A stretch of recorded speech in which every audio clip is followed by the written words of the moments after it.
कमलनाथ के कांग्रेस छोड़ने की अटकलें तेज हैं। कमलनाथ से पहले महाराष्ट्र में अशोक चव्हाण ने सालों साल कांग्रेस को सेवाएं दी, लेकिन अब वो भी पार्टी से बाहर है। मुख्यमंत्री से लेकर मंत्री तक, विधायकों से लेकर सांसदों तक, अगर आप देखिए तो बीते 10 सालों में, खासतौर से 2014 से अब तक कांग्रेस का हाथ बहुतों ने छोड़ा है।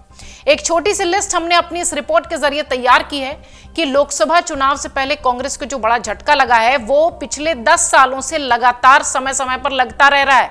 यानी 2014 जब बीजेपी पहली बार सत्ता में आई, तब से कांग्रेस के बड़े बड़े दिग्गज लगातार पार्टी को छोड़ रहे हैं और एक के बाद एक झटका दे रहे हैं।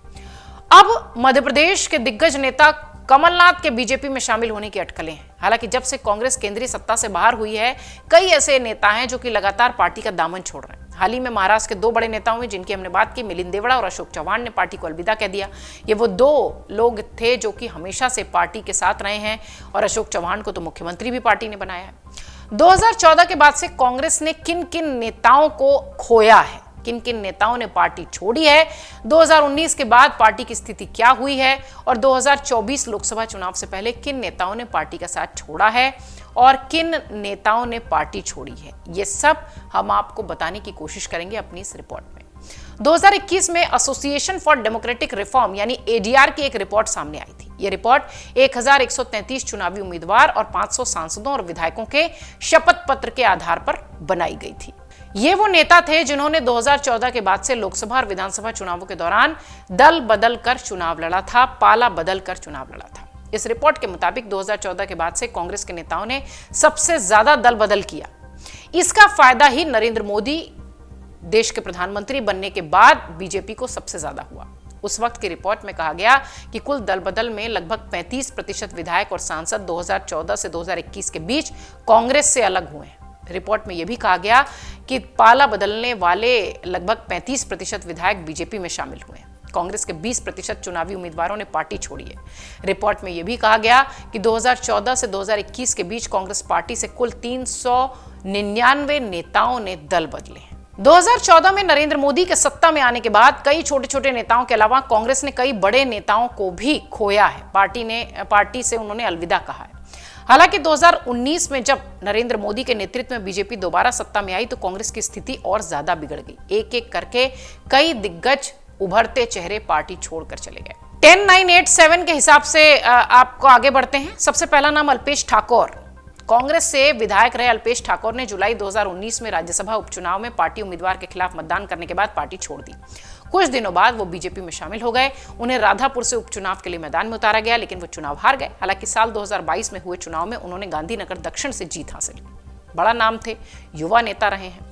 और दूसरा नाम वाकई में चौंकाने वाला था, ज्योतिरादित्य सिंधिया, जिनका परिवार हमेशा से कांग्रेसी रहा है। दिग्गज कांग्रेस के नेता रहे ज्योतिरादित्य सिंधिया ने मार्च 2020 में पार्टी से इस्तीफा दे दिया। कांग्रेस छोड़कर बीजेपी में आ गए और उस दौरान मध्य प्रदेश में सिंधिया समर्थक कई विधायकों ने पाला बदला, जिससे कि कमलनाथ की सरकार गिर गई थी। इस्तीफा देने से पहले ज्योतिरादित्य सिंधिया ने गृह मंत्री अमित शाह से मुलाकात की थी और फिर वो बीजेपी में शामिल हो गए। फिलहाल सिंधिया नरेंद्र मोदी कैबिनेट में नागरिक उड्डयन मंत्री हैं। अगला नाम है जितिन प्रसाद। जितिन प्रसाद राहुल गांधी के बेहद करीबी माने जाते रहे हैं। जून 2021 में कांग्रेस छोड़ते हुए दिखाई पड़े थे। इसके बाद वो बीजेपी में शामिल हो गए। उस दौरान वो यूपी के कांग्रेस के शीर्ष ब्राह्मण चेहरों में थे।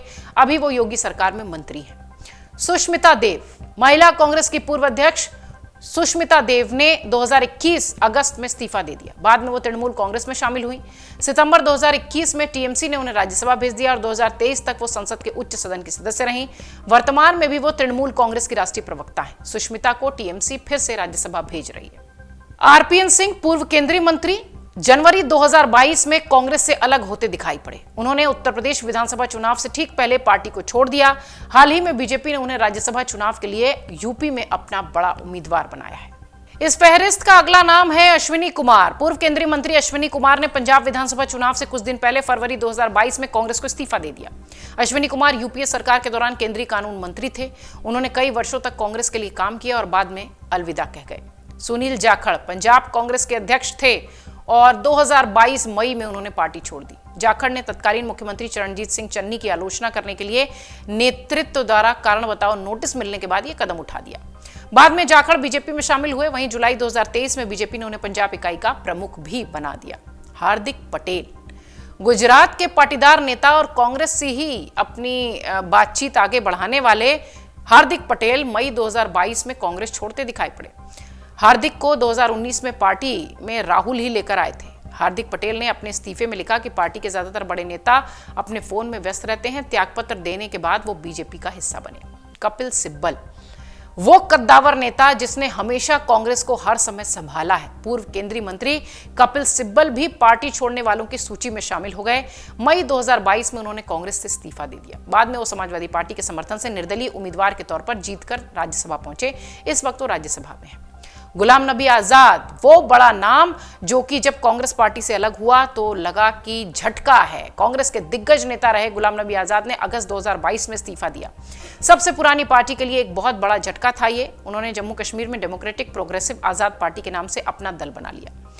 अनिल एंटनी कांग्रेस के दिग्गज नेता और पूर्व केंद्रीय मंत्री ए.के. एंटनी के बेटे, जनवरी 2023 में उन्होंने पार्टी छोड़ दी, जिसके बाद वो बीजेपी में शामिल हुए। इस दौरान उन्होंने प्रधानमंत्री नरेंद्र मोदी की प्रशंसा की और बाद में वो बीजेपी के राष्ट्रीय सचिव के साथ साथ राष्ट्रीय प्रवक्ता भी हुए।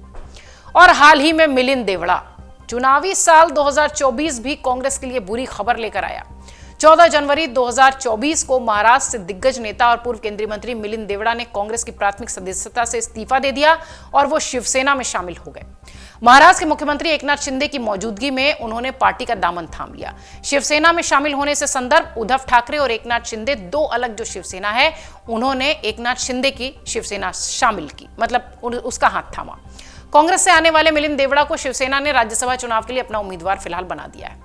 और अंतिम, और शायद अंतिम ना भी कहें तो भी, अशोक चव्हाण महीने भर के अंदर ही महाराष्ट्र कांग्रेस को दूसरा झटका लगा जब पूर्व मुख्यमंत्री अशोक चव्हाण ने पार्टी के साथ इस्तीफा दे दिया।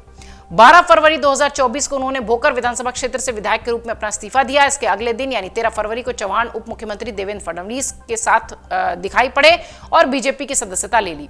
भारतीय जनता पार्टी ने महाराष्ट्र में होने वाले आगामी राज्यसभा चुनाव के लिए उन्हें अपना उम्मीदवार बना दिया है।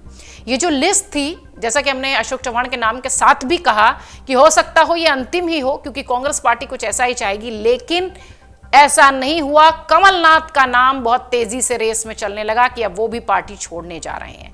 एक के बाद एक इस तरीके के नाम जो कि पार्टी से अलग हो रहे हैं, देश की सबसे बड़ी पुरानी पार्टी को बड़ा झटका देते हुए दिखाई पड़ रहे हैं। सामने लोकसभा चुनाव है और ये जो लिस्ट थी, ये लगभग पिछले, अगर देखिए आप, जब से प्रधानमंत्री मोदी की सरकार आई थी पहली बार 2014 के बाद से, तब से लगातार बड़े बड़े विकेट्स जो है वो कांग्रेस के गिरते रहे हैं, दूसरे दलों में हो जाते रहे हैं। एडीआर की रिपोर्ट बताती रही है कि सबसे ज्यादा जो दल बदल हुई है वो कांग्रेस से ही हुई है। अब देखने वाली बात ये होगी कि ये लिस्ट कहां जाकर रुकती है। कांग्रेस के लिहाज से देखें तो वो चाहेंगे कि ये लिस्ट यहीं अशोक चव्हाण के साथ खत्म हो जाए, लेकिन ऐसा लगता नहीं है, क्योंकि सियासी गलियारों में कमलनाथ और उनके बेटे नकुलनाथ की चर्चा तेजी से हो रही है। अगर आप ये वीडियो YouTube पर देख रहे हैं तो हमारे चैनल को सब्सक्राइब करें और बेल आइकन को दबाना ना भूलें। अगर आप Facebook पर ये वीडियो देख रहे हैं तो हमारे पेज को लाइक करें।